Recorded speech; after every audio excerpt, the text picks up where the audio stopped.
Hey, welcome to the Eve edition of the Unpresentable Parts podcast.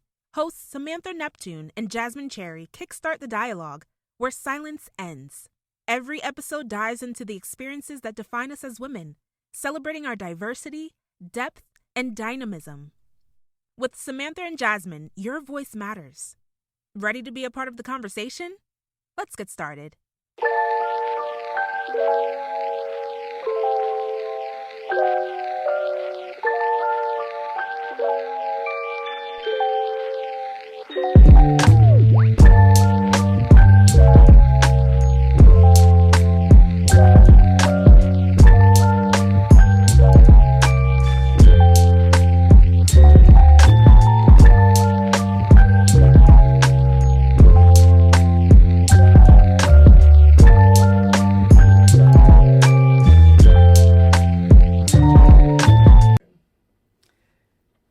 Welcome to the Unpresentable Parts podcast, Eve edition.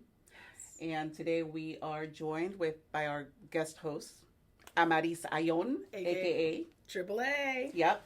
And we are excited to join you guys, reconvene, start over. But super excited to have you here today. Thank you. So, I guess a little bit about me and a little bit about us, right? Mm-hmm. Right. I met Sam in my studies. Oh my goodness, that's insane, right? 9 years ago. We're actually coming on to 10 years this year. 2016, I met you in my studies. When I was coming back and re-engaging to church, because I was a kid who was raised in the church, left at 18. Said I was going to go find another church, but was church hurt. And then due to certain circumstances, my mom was like, because she was going on a missions trip, she was like, you need to find yourself a community. And I was like, okay, alrighty then. So at this point, I've already finished school. I'm already done my graduate studies. Now it's time for me to go find a community. So I started looking at different churches. And of course, you know, every church has its pluses and minuses. I'm not gonna lie, when I heard about this church, there were some pluses and minuses, but I came in with an open heart. One of my coworkers who, funny story, she wasn't even looking for a church at the time. She was like, oh yeah, I have a friend who invited me to come to this church. You should go and check it out. Not her go, but like you should go. So I was like, all right, I'll try it out. So she beat me to it, but I went and she started studying, and then I started studying. And then my story will always be that I got ambushed. By who? Not me. Not you. Okay. Not you. I got ambushed on these studies because when I think of studies, I think of like Bible studies, like where everybody's sitting here, we're all learning a topic. Yeah. But this navigating through your relationship with Christ was a lot different from what I knew mainstream wise. Yeah. So, and that's how we ended up with you. I think you were like my second studies, because I started off with Mo and Candace, and then ended up with you and Harry's wife, Carlene. Yeah. So I ended up with you guys being my women of wisdom in my studies. That's so insane. I can't believe it's almost 10 years. 10 years that we have known each other. Wow. That you were a part of my study. Yeah. It feels like yesterday. Yeah. But I mean, so much has happened in between. Oh, yeah. And I think even when you said 10 years, I feel like there's still so much to learn about each other. Oh, yeah. Because it's 10 years in the same church. But, I think there's that whole thing where you can, you almost have, when you're in the same place, I can't think of the word, you almost use that as if you have connection, but you don't have connection. Yeah. Definitely. And so I feel like there's still so much I don't know about you, and I know so much you don't know about me, because you know me in one role, right? Correct. Yes. And I know I've changed so much in the last 10 years, and which is why I love even why we're talking about the topic we're talking today about Eve, and really kind of doing a deeper dive in who she is, because I think, I don't know, it's particularly in the last I don't know, 3, 4, 5 years. But I think the last 2 years, I have gotten a lot more sympathetic of Eve. I feel a lot more connected to Eve. And I don't know, something about my heart has shifted with her. Which brings us to what we're talking about today. Yes. Which is the question that we have is, because when we were talking about it, I asked, because I've listened to the podcast. It's such an amazing podcast. If you haven't checked it out, please go ahead and check it out. Her and Jasmine do an amazing job tackling these different conversations. But I came in with the thing of like, but why Eve? So that's the question that, we've been discussing and we've been talking about. Why Eve? Yeah. And I think why Eve? Because honestly, she is one of the most talked about people in the Bible. Oh, yeah. Right? Most talked about. Least understood, I think. Yeah, but Eve is, I really feel like she is super misunderstood. Just with all the figures in scripture. When you think of Eve, you think of failure, temptation. The fallen. Right? The fallen. Because like it's all negative. It's listen, okay, so when we were having this discussion, every time I think of Eve, I think of like, I don't know if you've ever seen like the GIFs or those scenarios that they post up on social media where they're like, okay, if you can meet somebody in heaven and have a conversation or dinner with them, who would you have it? And I kid you not, for very negative reasons, I would say I want to talk to Eve. Why? Because of the fallen. Painful childbirth. Periods. Hormonal. Period. Hormonal imbalance. Menopause. Like, girl, what'd you do? Which later on, when I was doing my studies to like, you have to educate yourself a little bit, right? Understand the whole story.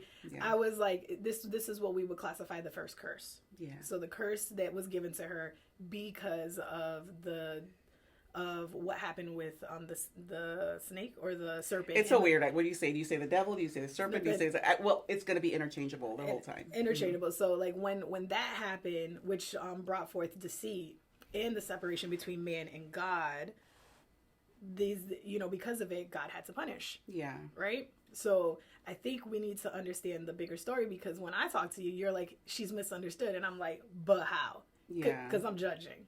Yeah. And I think you said a word, right? You said punish. God had to punish, which is true. There was punishment. But I think maybe even language-wise, I'm a big words person. I love words. And a lot of times you may find me trying to find the right word, which can be really frustrating. I know my husband gets frustrated with that sometimes. Even my kids, just say, Mom, but words mean a lot to me. And so when I think of Adam and Eve, yes, there was punishment, but in a lot of ways, I think it was more consequences of their actions, right?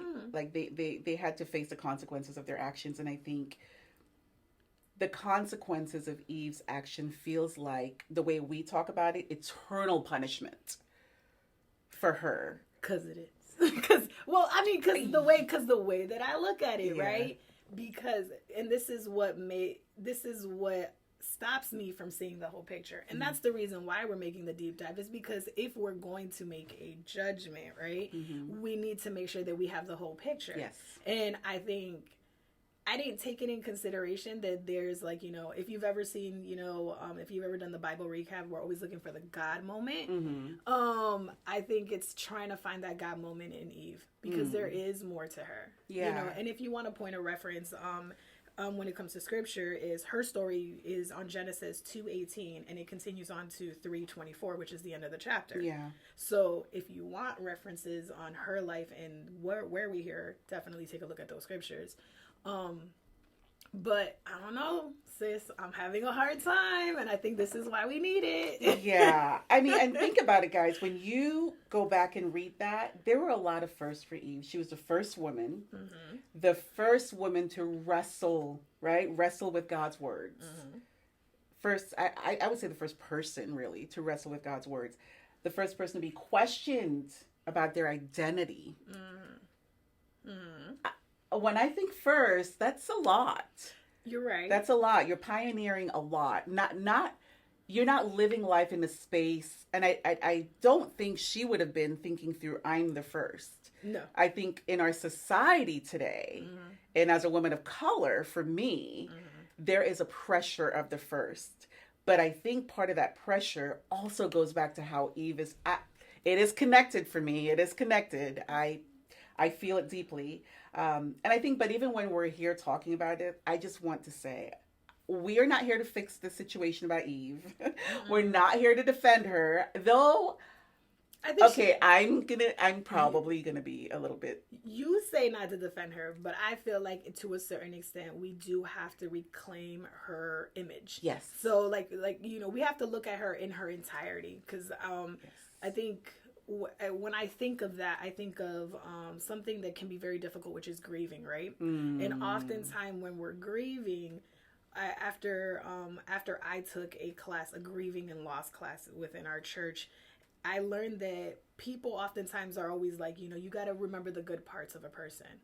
But then we don't take in consideration, if in order for us to move forward in our grief, we have to remember the whole person, the good and the bad. And like I said, right now, there's bad stigma that I have here. Yes. Because she's blamed for, first and foremost, she was the first woman to be thrown under the bus by man. Okay?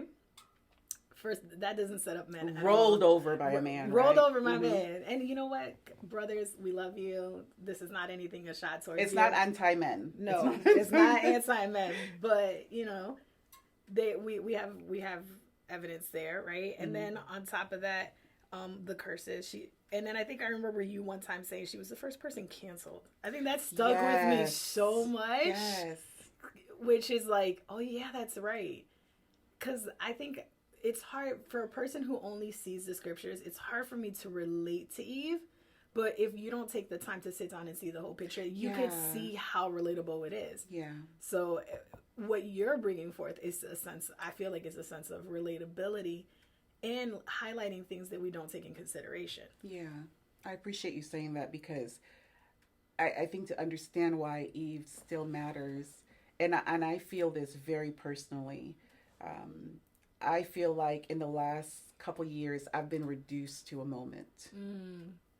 I've been reduced to a conversation with someone. I've been reduced to a scenario and not seen as a whole person. And so I think that's one of the reasons why, for me, I really resonate with her in this season of my life. And so for those of us who may have felt that way, reduced to a moment, reduced to a situation, not seen and not taken as a whole. As we move forward, I really hope that this speaks to you, and really gives you some language, some solace, But I would say, please go back and read those passages that Amaris brought up. But you talked about reclaiming her identity, right? Reclaiming. So tell me a little bit about, when you think of reclaiming her, what that looks like. Reclaiming her, who she really was supposed to be, I think there's a couple things, right? Who she was supposed to be. So like you said, who she was called. Then there's what she has done, and then what has she done afterwards. Right. And how she dealt with what she's been called. And so kind of like, what was the expectation? What was the reality? And then what was the fruit of that reality? Okay. And does it all connect? I like that. I actually have a note here, and I love this kind of arrow diagram. It's basically moving from her origin to the fall to the healing. To the healing, yeah. And I think where it connects with us is the agency. Because I think in a lot of ways in life, especially women, men too, but since I'm a woman, I can speak from a woman's perspective. Yeah. I think there is a tendency to use Eve as a scapegoat. Yeah.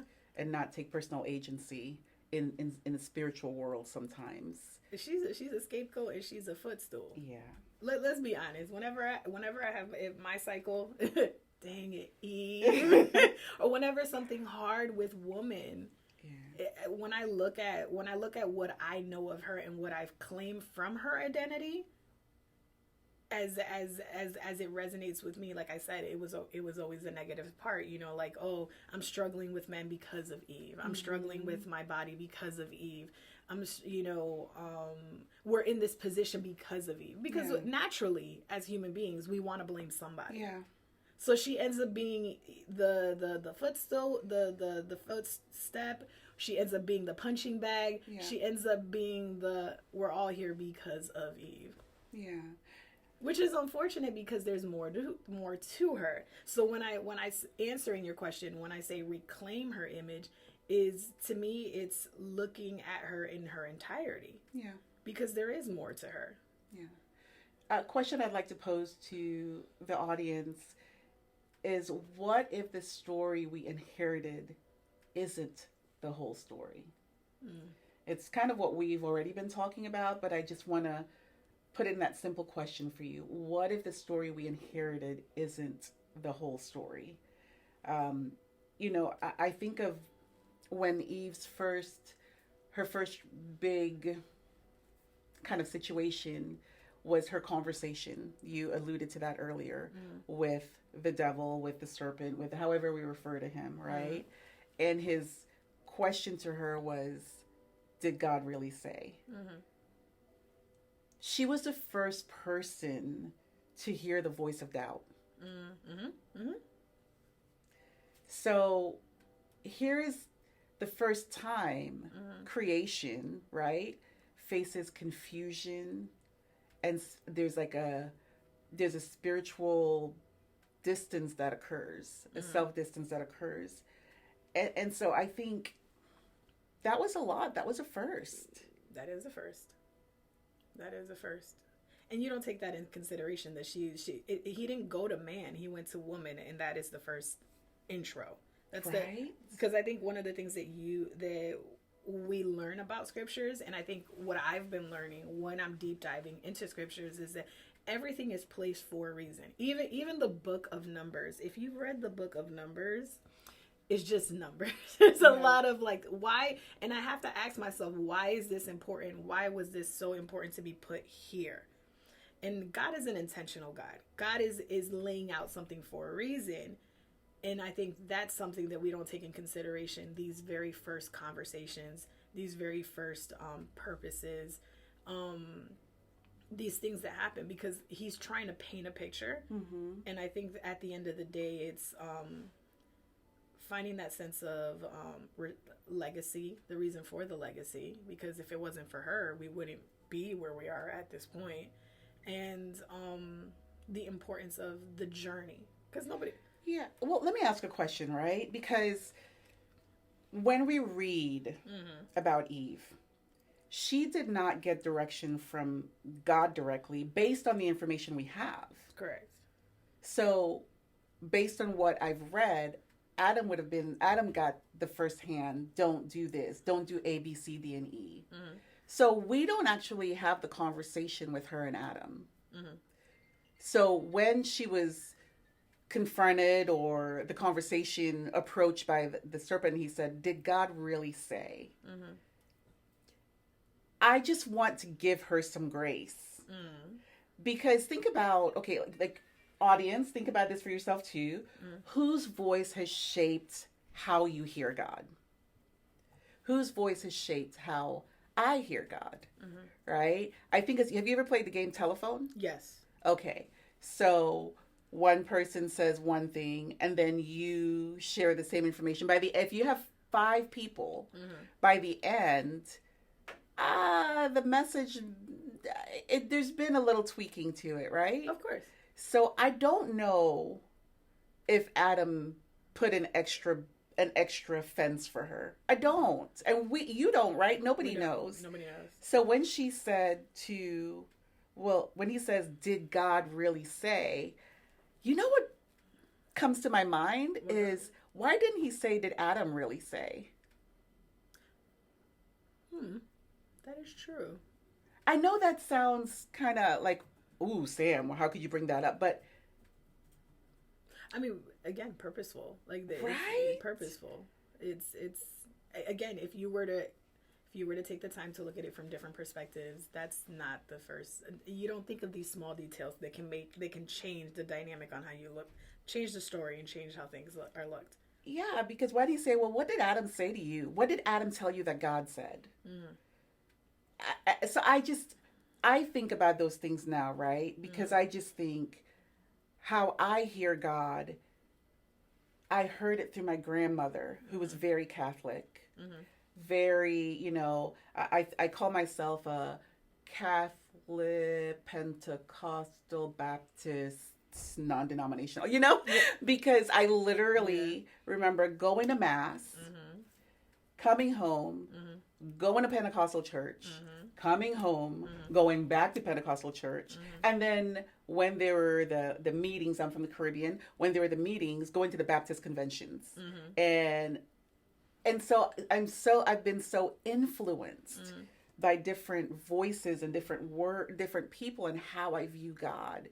And I think for us, when we think about Eve, the grace that I talk about giving to her is, can we put ourselves in her shoes and just think through, I wonder what Adam said to Eve, versus, well, you went into this conversation, and we can just deep dive into this a lot more. I'm bringing up questions. Yes. Maybe things we have not thought of. We have not considered. Yeah. And that the enemy is really cunning and using the phrase, did God really say? And she answered. She did. She did answer. This is what he said. And maybe she felt like she was also defending what Adam said to her. I don't know. I'm just saying things to think about. We're not theologians. We're not theologians. We're just saying, let's kind of talk through this. Let's put some meat on there. Let's give her some depth and bring some wholeness to her, And then obviously she goes through this whole conversation with God. Another question that comes up for Eve is, well, Adam and Eve together is, where are you?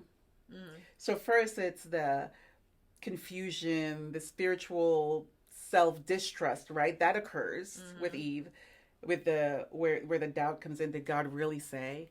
And now she's gone through the situation. Adam's kind of throwing her under the bus. And we will talk about this more. We're not... Yeah. This is just kind of the first time bringing all these things up.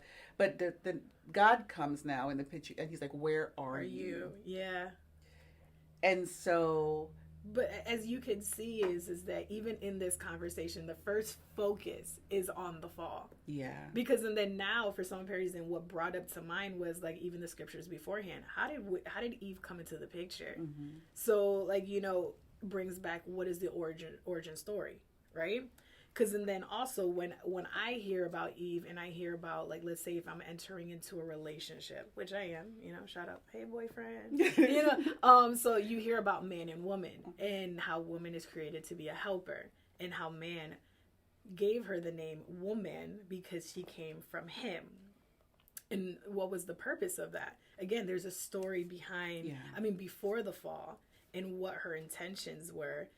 And then there's what happens, the aftermath. Because then now we're talking about God asks us that question, where are you? Yeah. So even in this conversation, we can't help ourselves because of the narrative to focus in on the fall. You're right.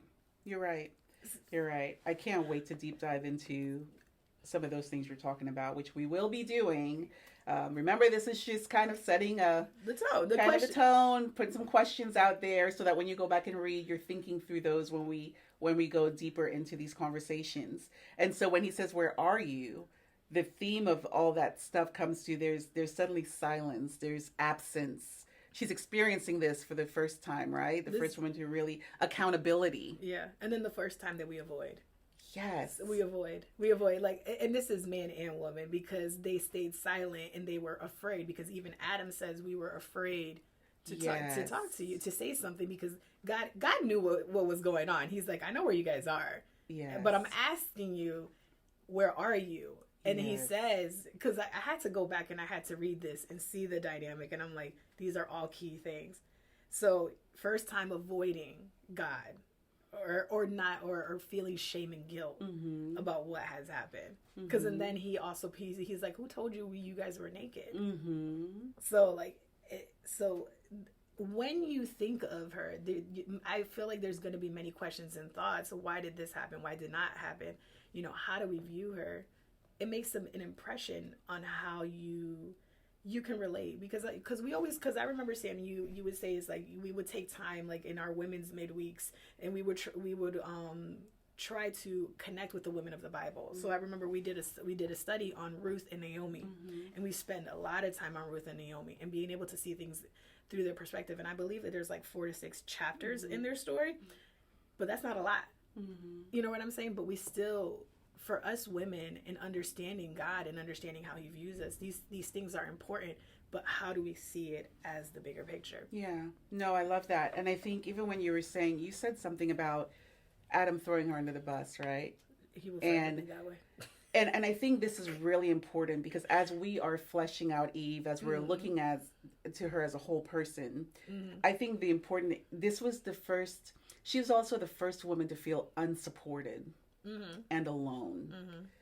Because here you are in relationship, you're the only two, you make a mistake, it's a huge mistake, it's catastrophic. And the one person who should be with you, who may have been standing next to you when you made this mistake, says, the woman you gave me, so you're blamed. You feel unsupported, you feel alone. And it's devastating. Yeah. We don't talk about that a lot. Where were you? But now you're like, I was on my own in this. Yeah. And there's 2 parts to this, right? Because we can take Adam and Eve's story, and that's something that can be within, a married couple. It can be within friends. It can be within, siblings. Because I think of that a lot with my siblings. There's like, listen, I know my reputation in my family. If you come from a big family, everybody has their role. And I fluctuated, because typically originally it started with me and my little brother, and then we grew to my older brothers, so then we were the younger ones, and then we grew to my foster siblings, and then it became like 7 of us. So I ended up in the middle, went from the oldest child to the middle child, and I've pretty much been in the middle child era, but still one of the oldest as well. And whenever we would get in trouble, my mom would do this thing as, if one did something wrong, we all got in trouble. So then that provided a sense of division, because I didn't want to go down with them. So naturally they did it. I was that person. Yes. My siblings will tell you I was the canary who would toot, toot, toot. Because I didn't want to go down with the punishment. I did it. I didn't want to go down with the punishment. My mom was relentless. You stare at the wall, no TV, no nothing. And she would punish you. It would be a privilege if you would be able to do Bible study with her, because during that time, AOL dial-up was a thing. Watching TV, going outside, hanging out with friends, things like that. When you get all that straight from you, you're a bored person. You're very bored. So, but I didn't want to be a part of the punishment. So I remember one time, not to go too long, but one time I think my brothers were jumping on the bed. They broke part of the bed frame. They hid it in the closet. I didn't know anything about it, but everybody else knew about it. So it was like 4. So my other 4 siblings knew about it. So of course my mom's like, all right, who did it? Nobody was fessing up with it. I was like, I had nothing to do with it. So it's not hard to get into that Adam role and throw somebody under the bus. Okay, that's a good point. Okay. I'm going to lay off of Adam a little bit, but I get that. But I just think, when the whole thing, did God really say? She has the first identity attack. You're right. Let's give her grace. She experienced it. She there's distortion that occurs for her. Of course. I don't know if I would say it's complete denial on her part, but I think it was this, like, doubt entered through distortion. It did, because right? It did, because also they ate from the tree, therefore they can see good and evil. Yes. And I would say just as we're listening, what we tend to hear about Eve, I do not feel that she was tempted by I don't think it was out of a rebellious place. I think she was trying to become more like God. There was something about her yearning and reaching for that. And again, I think I do think it's important to remember there was someone in between her and God, which was Adam, right? I don't know. So I think there was something about Eve. There was how it pertains to us right now. I think maybe Eve wanted, she's defending God. There's maybe we have performance culture. We have this thing where we want to make sure we present things in the right way. And as women, we can fall into that, right? We want to present things in a certain way. I can struggle with that. Oh, perfection is to the core. So I always want to put my best foot forward. Always want to put my best foot forward. And if I don't do that, it plays and it internalizes in myself, right? Because then we'll be our worst judge or our worst critic. But then also what's coming up in my head is that before that situation, the fall of man, right? We didn't have to worry about that. Which is where I go back to the judging harshly. I know you do. And I know we have to give grace. Yes. I know we have to give grace, and these things are needed. Yeah. And I think one of the things we face right now as women, right, that I still want to be gentle with Eve, Amen. Is that because of the fall, yet we are actually carrying responsibility without authority. And I think we forget that, in a sense, there was a certain level of authority that Adam had in that space because he was given a message. Because even when God came, at the end, he went to Adam because it's like, Adam, I told you, essentially. I told you this. And I think I just think Adam gets off the hook a little bit here when we communicate about this situation. I just do, because I just think we're putting a responsibility on her that, she didn't necessarily have, that wasn't the authority space that was given to her in that. That wasn't the responsibility. I don't know if I'm saying it correctly, but I think we face that as women today. There's a lot of responsibility put on us in certain places where we don't have the authority. And then we have to take responsibility. Take ownership. And responsibility for it. And yes. And I think she's not a villain. She is our mirror. I could see that. See, this is the purpose of this. This is why we're having this discussion, to be able to see the mirror. Because, you're not wrong. You're not wrong in what you're saying. Again, this is why we have these conversations, because we have to take in consideration all aspects of it, right? Yeah. Even if it goes against what we think, which can be very hard. And Eve is blamed for the fall, but rarely remembered for birthing life, for birthing the future. That is true. We don't really talk about her that way, right? No. It's like fall, but what about the fact that she's the mother of us all? Yeah, mother of living. She is known as the mother of living, Adam's rib, or the completion of Adam's creation. Yes. So without her, we would not be complete. Yes. We would not be complete. So there is no us without her. There is no us without her. So we need her in her entirety. Yes, in her entirety, right? Yes. And I just think that God didn't cancel Eve. No. God clothed her. Yes. And God remained present with her. Yes.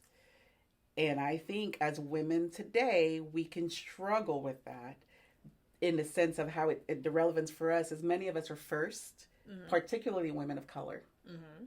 And I feel this on huge levels. I feel that as being a woman in the ministry, in the family of churches that I'm in the region that I'm in. I feel that as a woman who's also an immigrant. So I feel that in many spaces. And I think in spaces where I've failed or I've been judged in that one, not as a whole person, but for that one moment, as we talked about earlier, it could be really, you start questioning yourself. And Eve reminds me, God never left. You're right. He took care of her.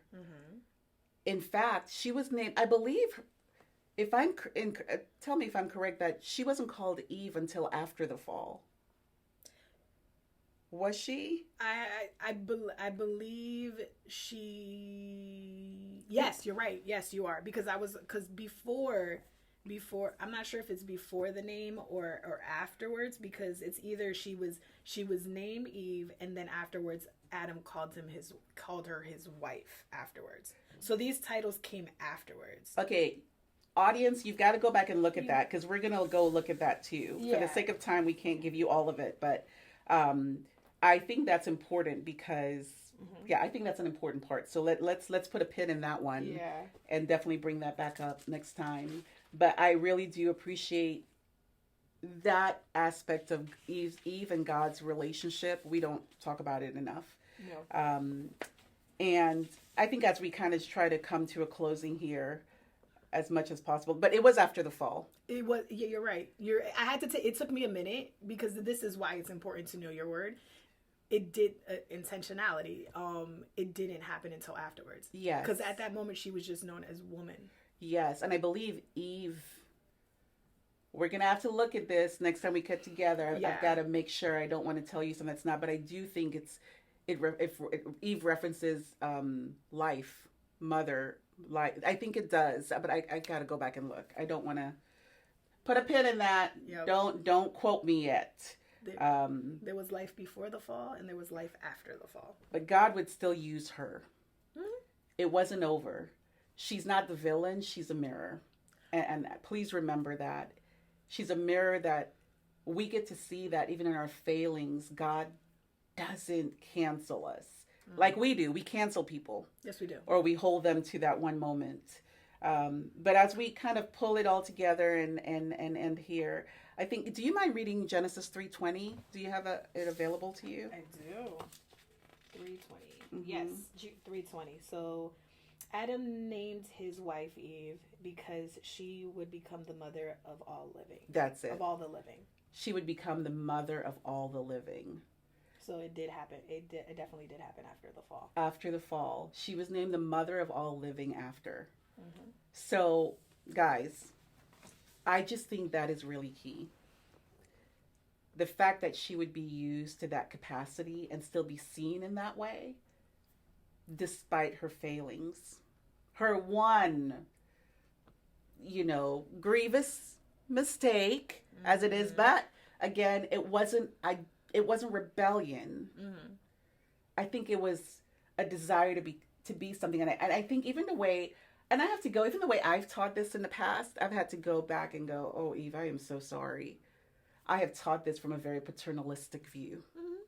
and I am so sorry. I appreciate that about God, that allows us to evolve and grow and mature and experience, mm-hmm.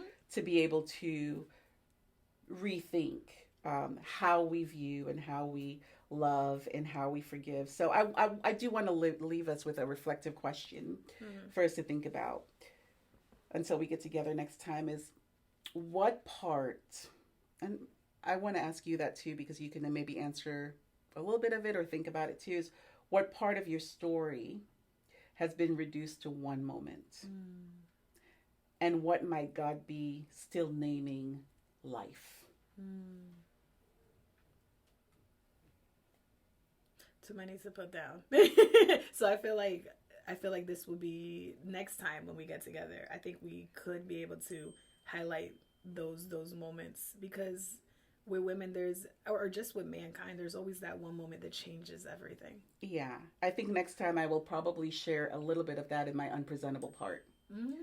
Which we didn't even get a chance to do. Did we not share? We did not share. What is our unpresentable part today? Oh, okay. Why don't you go ahead and share yours? Okay, so my unpresentable part today is emotional and physical drainage this week. So I had a hard time waking up and even getting here. It was a journey. So if I had it, I probably would have canceled, to be quite honest.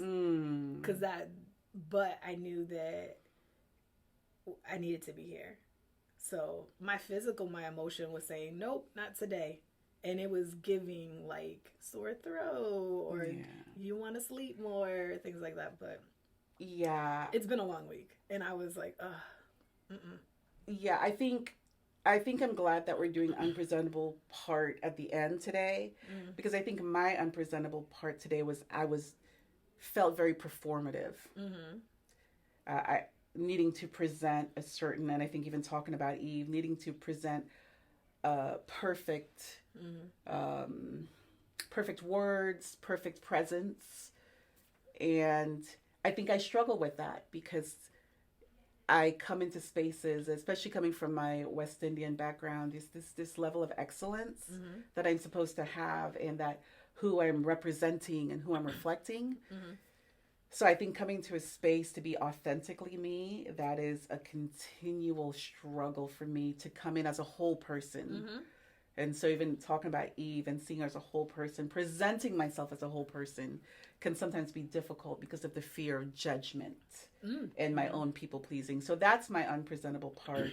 And I think that's a constant, like right below the surface. So